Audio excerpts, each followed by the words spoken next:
Welcome to our channel, Auburn Chronicles. If you enjoyed rural stories, like and subscribe for more, and tell us in the comments what time it is and where you're watching from.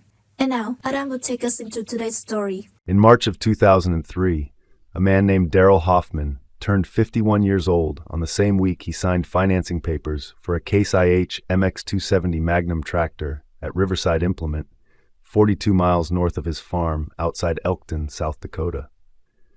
The dealership sat on Highway 81, red steel buildings arranged in a horseshoe around a gravel lot where 17 new Case IH machines waited in careful rows. Darrell had bought every major piece of equipment there since 1979. His father had bought there before him, back when the dealership still carried International Harvester.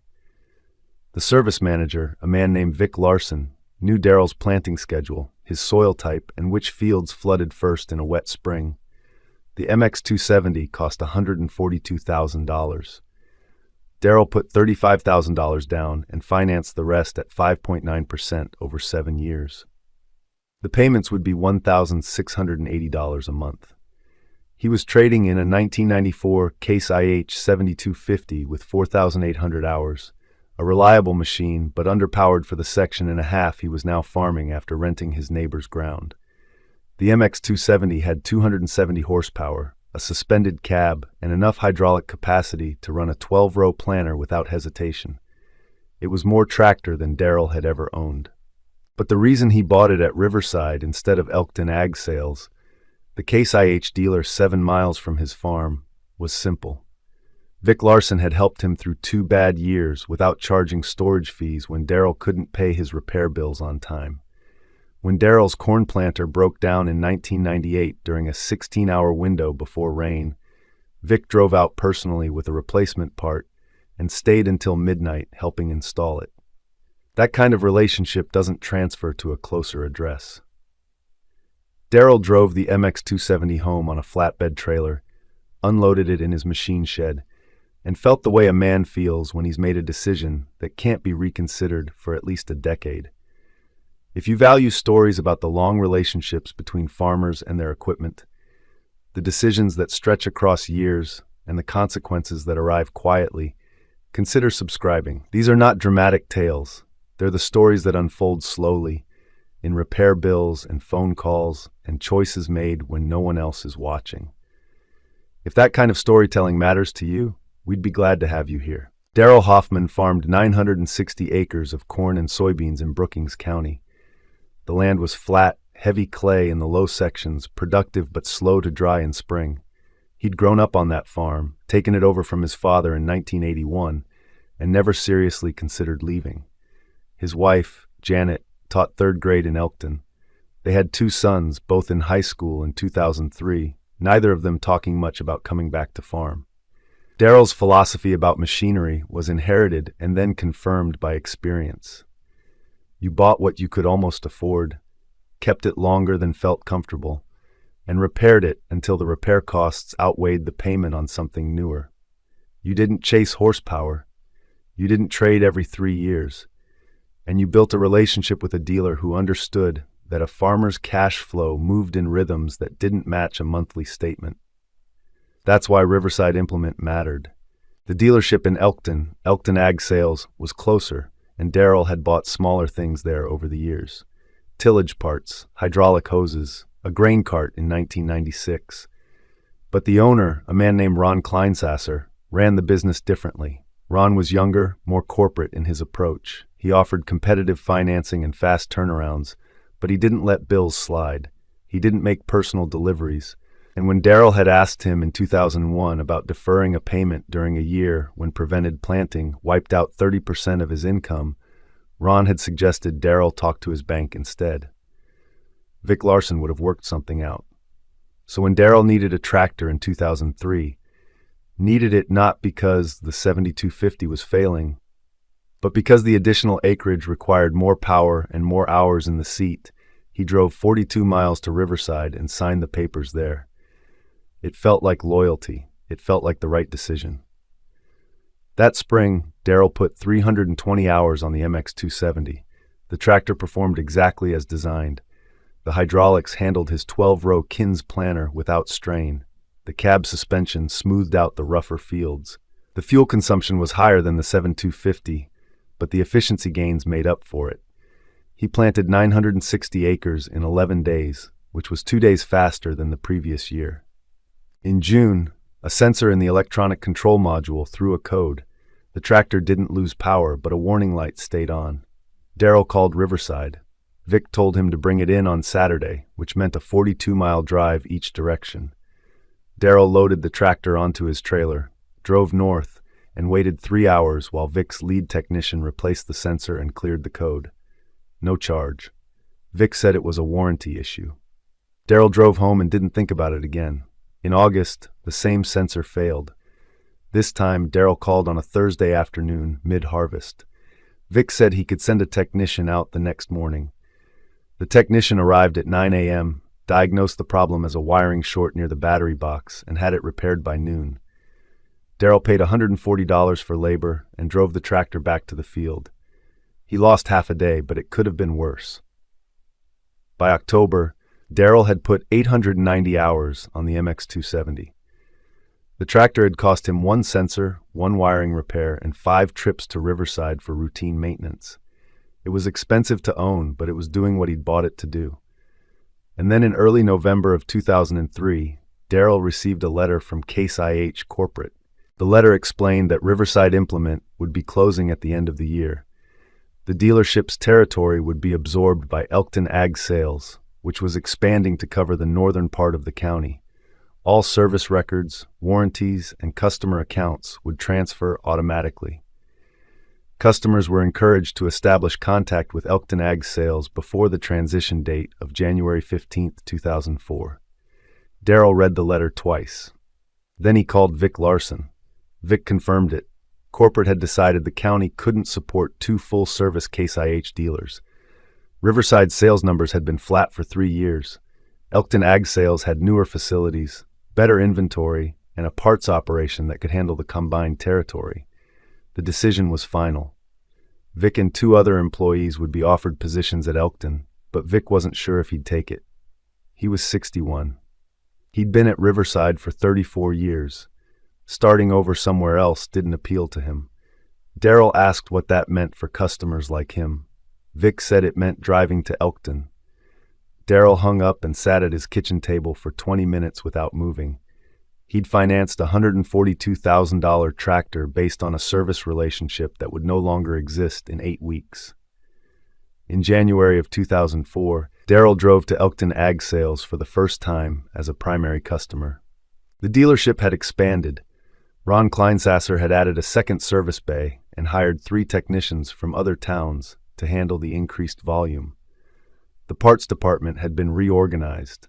A new service manager, a man Darrell didn't know younger than Vic, named Todd Behrens, greeted him and said they were ready to support all former Riverside customers. Darrell scheduled an oil change for the MX270 and waited in the customer lounge. The walls were painted corporate red and gray. There were brochures for new Case IH equipment arranged on a table. A television mounted in the corner played agricultural news on mute. It felt efficient. It didn't feel like Riverside. When Darrell picked up the tractor 3 hours later, Todd Behrens handed him an invoice for $187. Darrell asked why it was higher than usual. Todd explained that Elkton Ag Sales used synthetic oil as standard, which cost more but extended service intervals. Darrell said Riverside had never charged that much. Todd said he couldn't speak to Riverside's pricing, but this was Elkton's rate. Darrell paid and drove home. 2 weeks later, the MX270 threw another sensor code. Darrell called Elkton Ag Sales and asked if someone could come out. Todd said they didn't offer field service for diagnostic work unless it was an emergency breakdown. He could bring the tractor in, or Todd could walk him through troubleshooting over the phone. Darrell said Riverside used to send someone. Todd said Elkton Ag Sales operated differently. Darrell loaded the tractor onto his trailer and made the 14-mile round trip. The repair took 90 minutes. The bill was $220. Darrell asked if it was covered under warranty. Todd checked the file and said the warranty covered the sensor, but labor wasn't included because the issue had occurred before, which meant it was a recurring problem, not a defect. Darrell didn't argue. He paid and drove home. Over the next 2 years, Darrell brought the MX270 to Elkton Ag Sales 11 times. 3 times for oil changes, 4 times for electronic sensor issues, different sensors, same pattern of failure and replacement, twice for hydraulic leaks that developed in hoses running to the front loader attachment, once for a cracked engine mount that took 4 days to get the part, once for a fuel injector that failed during fall harvest and required Darrell to rent a backup tractor from Elkton for $450 a day while his machine sat in the service bay waiting for a technician to finish 2 other jobs ahead of it. Each visit required a 14-mile drive. Each visit required waiting, either in the lounge or at home while the dealership called when the work was finished. Each bill was itemized, reasonable by industry standards, and painful in aggregate. By the end of 2005, Darrell had spent $3,100 on repairs and maintenance that weren't covered by warranty. The tractor had 2,400 hours. It was 2 years old, and Darrell no longer called the dealership unless he had no other choice.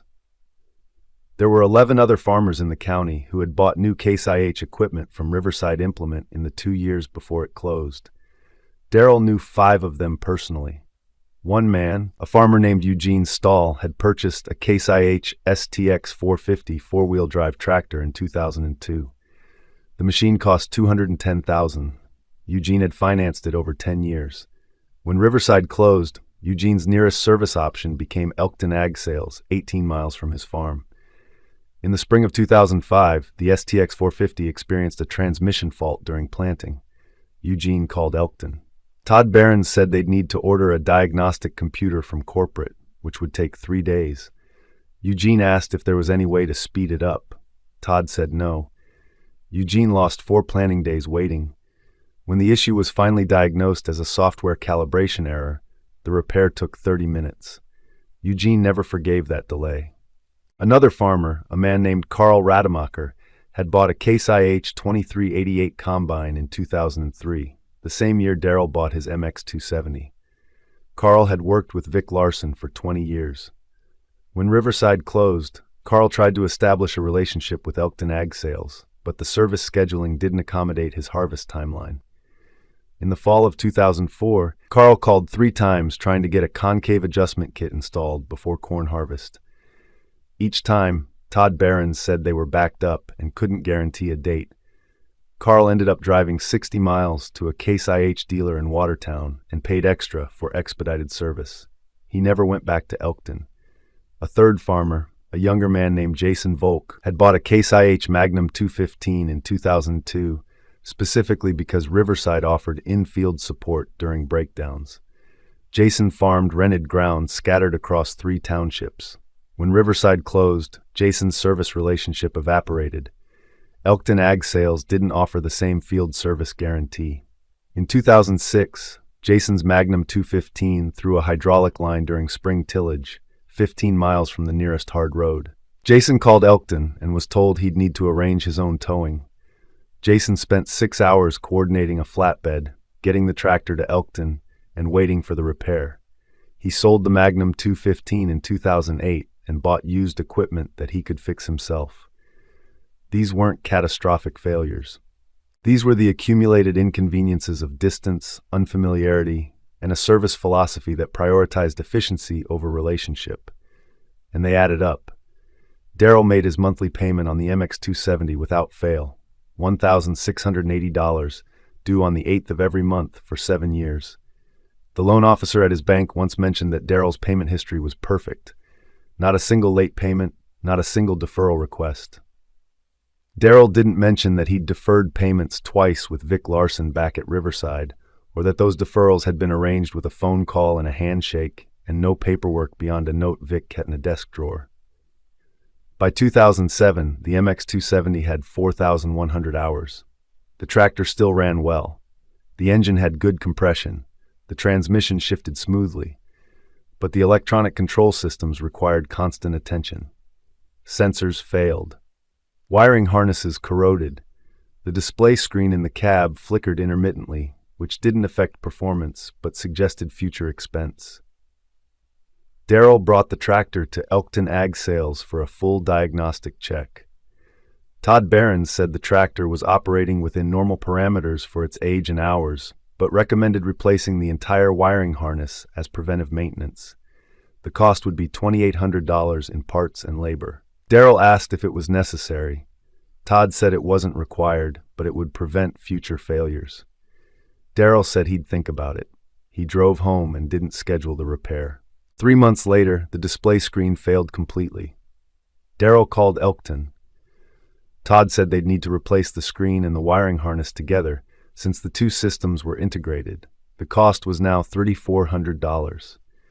Darrell asked why he hadn't been told that during the first visit. Todd said the diagnostic equipment hadn't indicated the screen was failing at that time. Darrell scheduled the repair and paid the bill. He drove home and calculated that he'd now spent $8,200 on non-warranty repairs over 4 years. The tractor still had 3 years of payments remaining. In 2008, corn prices spiked to $7.50 a bushel, driven by ethanol demand and global shortages. Darrell had a good year. He paid off his MX270 loan 2 years early, which saved him $4,000 in interest. The tractor now belonged to him outright, no bank, no payments, just ownership and the responsibility that came with it. By then, the MX270 had 5,600 hours. It was 5 years old. The engine was still strong, but the hydraulic pump was beginning to show wear. Darrell noticed slower cycle times when raising the loader. He mentioned it to Todd Behrens during a routine service visit. Todd said the pump could be rebuilt for $1,900 or replaced entirely for $3,200. Darrell asked how long the rebuild would last. Todd said it depended on usage. Maybe 2,000 hours, maybe less. Darrell chose the rebuild. The work took a week.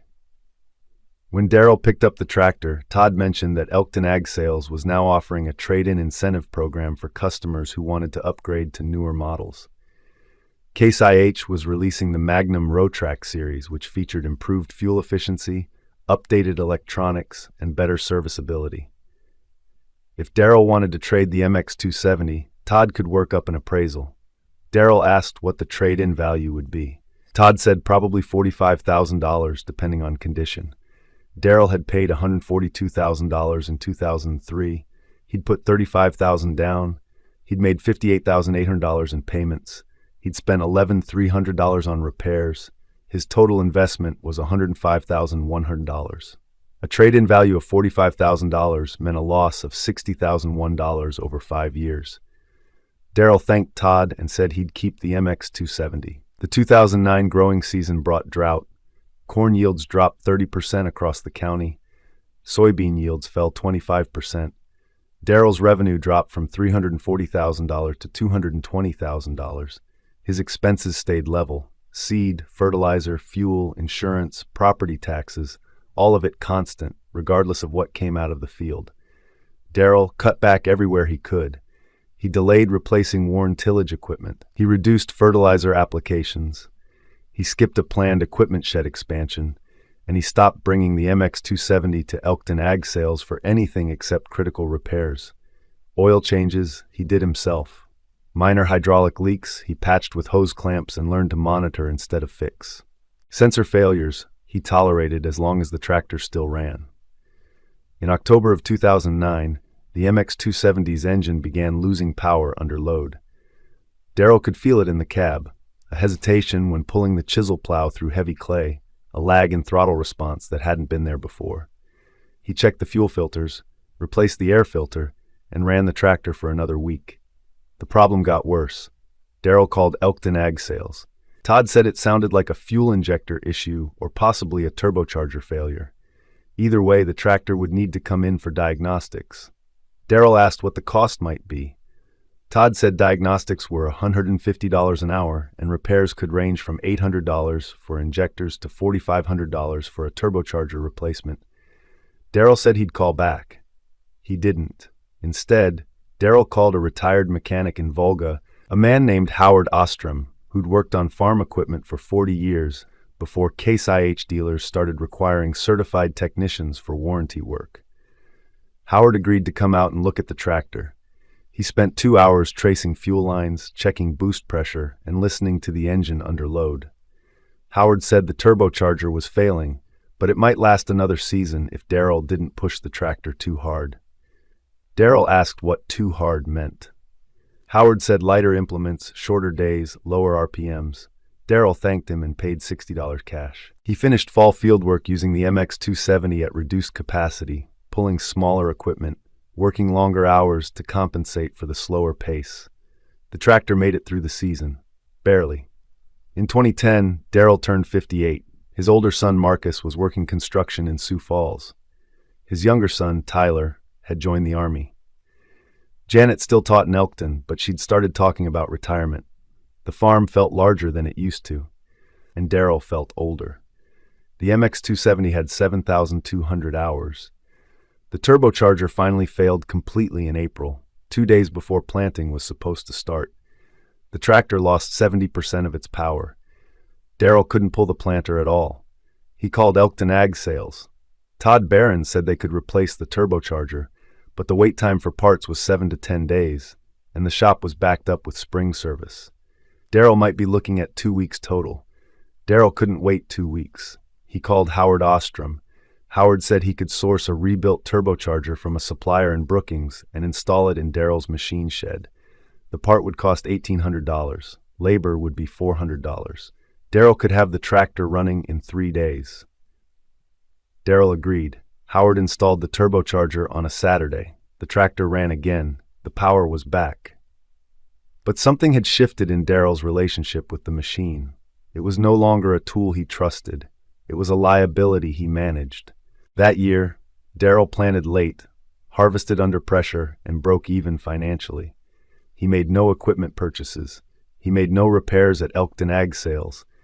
And he started researching used tractors at farm auctions. By 2012, the MX270 had 8,900 hours. The hydraulic pump that had been rebuilt in 2008 was failing again. The electronic display screen had been replaced twice and was flickering again. The front axle seals were leaking. The cab suspension was worn enough that Darrell could feel every rut. The tractor still worked, but it felt fragile. Darrell attended a Case IH auction in Madison, South Dakota, in August of 2012. The auction was selling off equipment from a farmer who'd retired and moved to Arizona. Among the lots was a 1997 Case IH 9370 four-wheel drive tractor with 6,400 hours. The machine was older than Darrell's MX270, had fewer features, no suspended cab, and a purely mechanical fuel system with no electronic controls. Darrell watched the bidding. The 9370 sold for $38,000. He thought about that number for a long time. The 9370 was 15 years old, had 6,400 hours, and brought $38,000 at auction. The MX270 was 9 years old, had 8,900 hours, and Todd Barron's had appraised it at $45,000 4 years ago. In current condition, Darrell estimated it might bring $32,000, maybe $35,000 if he found the right buyer. The newer tractor, with more technology, more comfort, and more complexity, was depreciating faster than the older machine with simpler systems and fewer things to fail. Darrell drove home from the auction and didn't mention what he'd seen to anyone. In the spring of 2013, Darrell's hydraulic pump failed completely. The tractor lost all front loader function and half of its rear remote capacity. He called Howard Ostrom. Howard said the pump could be rebuilt again, but he recommended replacement this time. A new pump would cost $3,800 installed. Darrell asked if Howard could find a used one. Howard said he'd try. 2 weeks later, Howard called back. He pumped from a Case IH MX255 being parted out in Iowa. The pump would fit Darrell's MX270 with minor modifications. Cost was $1,600 for the part, $500 for labor, plus $150 for shipping. Total, $2,250. Darrell agreed. The repair took 3 days. The tractor ran again. But Darrell knew he was patching a machine that was only going to require more patches. That fall, he attended 2 more auctions, one in Brookings, one in Watertown. At the Brookings auction, a 2004 Case IH MX270, the exact same model and year as Darrell's, sold for $41,000. It had 5,200 hours, which was 4,200 fewer than Darrell's tractor. The buyer was a farmer from Minnesota who paid cash. At the Watertown auction, a 2001 Case IH MX240, with mechanical controls and 7,800 hours, sold for $39,000. Darrell started keeping a notebook. He wrote down every auction result for Case IH tractors between 200 and 300 horsepower. He tracked year, hours, condition, and sale price. The pattern was consistent. Older tractors with mechanical systems held value better than newer tractors with electronic controls, not because they performed better, but because they cost less to maintain and appealed to buyers who wanted simplicity over features. Darrell's MX270, purchased for long-term reliability and built around a service relationship that no longer existed, was depreciating into a price range where its electronic complexity became a liability instead of an asset. In 2015, Darrell turned 63. Janet retired from teaching. They talked seriously about what would happen to the farm. Marcus had no interest in coming back. Tyler was stationed in Germany. Darrell could keep farming for a few more years, but the endgame was becoming clear. He would sell. The question was when and what he'd get for the equipment. The MX270 had 10,100 hours. The tractor still worked, but it required constant attention. Every season brought a new failure. A sensor, a seal, a bearing, a relay. Darrell had stopped tracking repair costs in 2011 because the numbers were depressing. He estimated he'd spent close to $20,000 in non-warranty repairs over 12 years of ownership. The tractor he'd bought in 2003 for $142,000, justified by a service relationship with Riverside Implement, had become a machine he maintained himself, with help from a retired mechanic, because the dealership 42 miles away couldn't provide the support he'd expected when he signed the papers. In October of 2015, Darrell attended an estate auction near Volga. The deceased farmer's son was selling everything: land, equipment, tools, vehicles. Among the lots was a 1989 Case IH 7120 tractor with 8,200 hours. The machine was 26 years old. It had a mechanical fuel system, mechanical transmission, and no electronics beyond a basic hour meter. The paint was faded, the tires were worn, the cab was loud. Bidding started at $8,000. Darrell watched a younger farmer, maybe 35 years old, bid it up to $14,500 and win. After the auction, Darrell walked over and asked the buyer why he'd wanted an old 7120. The buyer said it was simple. No computers, no sensors. If something broke, he could fix it himself. And parts were cheap because the tractor had been made in high volume. Darrell asked if he was worried about the age. The buyer said he was more worried about a 5-year-old tractor with $6,000 in electronic repairs than a 30-year-old tractor with a $300 injector pump.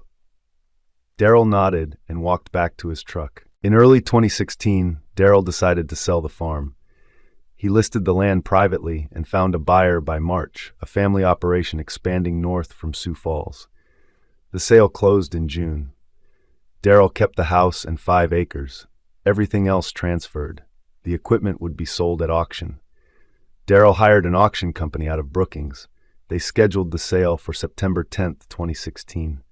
Darrell spent the summer organizing machinery, cleaning out sheds, and preparing descriptions for the catalog. When the auctioneer asked about the MX270, Darrell provided the details. 2003 Case IH MX270 Magnum, 10,600 hours, recent hydraulic pump replacement, new turbocharger in 2010, runs well, no major issues. The auctioneer asked what Darrell expected it to bring. Darrell said maybe $35,000. The auctioneer said that was optimistic for a 13-year-old tractor with over 10,000 hours, but they'd see what happened. On September 10, 2016, 200 people attended Darrell Hoffman's retirement auction. The sale started at 9 a.m. with small tools and attachments. By noon, the auctioneer had worked through tillage equipment, planters, and grain handling systems. At 1 p.m., they brought out the tractors. The MX270 was lot 47. The auctioneer described the machine. 2003 Case IH MX270 Magnum, showing 10,600 hours, 270 horsepower, well-maintained. Seller says it's been a good tractor. Bidding opened at $20,000. One hand went up, $22,000. Another hand, $24,000. Silence. The auctioneer worked the crowd. Come on now, This is a good tractor, still has plenty of life, Case IH power and reliability. Who'll give me $25,000? Nothing. The auctioneer looked at Darrell, standing near the back. Darrell shook his head slightly. No reserve. Sold at $24,000. The buyer was a farmer from Volga, a man Darrell didn't know, who paid with a check from a bank in Watertown. Darrell had invested $105,100 in cash payments and repairs over 13 years. He recovered $24,000 at auction. The loss was $81,100. 3 lots later, the auctioneer sold a 1986 Case IH 5288 tractor with 9,200 hours that Darrell had kept as a backup machine. The tractor had mechanical injection, a simple cab, and no electronic systems. Darrell had bought it used in 1995 for $18,000 and had spent perhaps $3,000 on repairs over 21 years. Bidding started at $10,000. 4 hands went up immediately. $12,000, $14,000, $16,000. The auctioneer kept calling. $18,000, $19,000, $20,000. Sold at $20,000. The buyer was the same younger farmer Darrell had spoken with at the Volga auction a year earlier, the one who'd bought the 7120 for $14,500. After the auction, the buyer approached Darrell and asked if the 5288 had any issues. Darrell said no. It was solid, simple, reliable. The buyer smiled and said that's exactly what he wanted. Darrell watched the man load the 5288 onto a trailer and drive away. He thought about the 2 tractors. The MX270, 13 years old, 10,600 hours, lost 81,000. Darrell doesn't regret buying the MX270. The tractor did the work he needed it to do. It planted his crops, pulled his equipment, and helped him farm 960 acres for 13 years. That was the job, and the job got done. But he regrets the assumption behind the purchase. He'd bought the tractor believing the relationship with Riverside Implement would last as long as the loan. He'd chosen horsepower and technology because Vic Larson would be there to support it. He'd made a $142,000 decision based on a service promise that evaporated 8 months later. When Riverside closed, Darrell lost more than a convenient location. He lost the mechanic who knew his equipment. He lost the service writer who understood his schedule. He lost the dealer who deferred payments during bad years and driven out at midnight to keep him running. What he kept was the tractor, the loan, and a parts counter 7 miles away that operated efficiently but impersonally. The equipment worked. The relationship didn't. And in farming, where margins are thin and breakdowns are costly, the difference between those 2 things is often measured in money that doesn't come back. Darrell learned that $81,100 is the cost of loyalty to a dealer that no longer exists. That's not a complaint. It's just arithmetic. And arithmetic doesn't care about midnight repairs or deferred payments or 34 years of handshake agreements. It only counts what's left when the auction hammer falls. Eugene Stahl still farms near Elkton. He sold his STX 450 in 2011 and bought used equipment he could service himself. He hasn't financed a new tractor since Riverside closed. Carl Rademacher retired in 2014. His 2388 combined sold at auction for $42,000. He'd paid $198,000 for it in 2003. Jason Volk left farming entirely in 2010. He works at a fertilizer plant in Brookings now. Of the 12 farmers who bought new Case IH equipment from Riverside Implement in 2002 and 2003, only 4 still farm. None of them own the equipment they purchased during those years. None of them service their remaining Case IH machines at Elkton Ag Sales. Vic Larson never took the job at Elkton. He retired in 2004 and moved to Arizona. He died in 2017 at the age of 74. 18 former customers attended his funeral, including Darrell Hoffman, who drove 11 hours to be there. Riverside Implement's buildings still stand on Highway 81. The property is owned by a landscaping company now. The red steel buildings are painted white. The gravel lot where 17 new Case IH machines once waited is used for storing mulch and decorative stone. There's no sign that a dealership was ever there. No historical marker, no plaque. Just a white building on a highway where farmers used to stop. because they trusted the man at the service desk more than they trusted the machine in their field. And when that man disappeared, the machine became something different. Not broken, not unreliable, just alone. The Case IH MX270 Magnum tractor is still in production, though the model designation has changed and the technology has evolved. The current version features advanced telematics, precision agriculture integration, and remote diagnostics that can predict failures before they occur. The dealer network has been restructured twice since 2003. Territories are larger now. Consolidation continues. Service is efficient, professional, and increasingly digital. But it's not personal. And for a farmer like Daryl Hoffman, who bought a tractor in 2003 because a mechanic named Vic Larson once drove out at midnight with a part and stayed until the job was done, the difference between efficiency and relationship is the difference between a tool and a promise. One you can measure. The other you only notice when it's gone.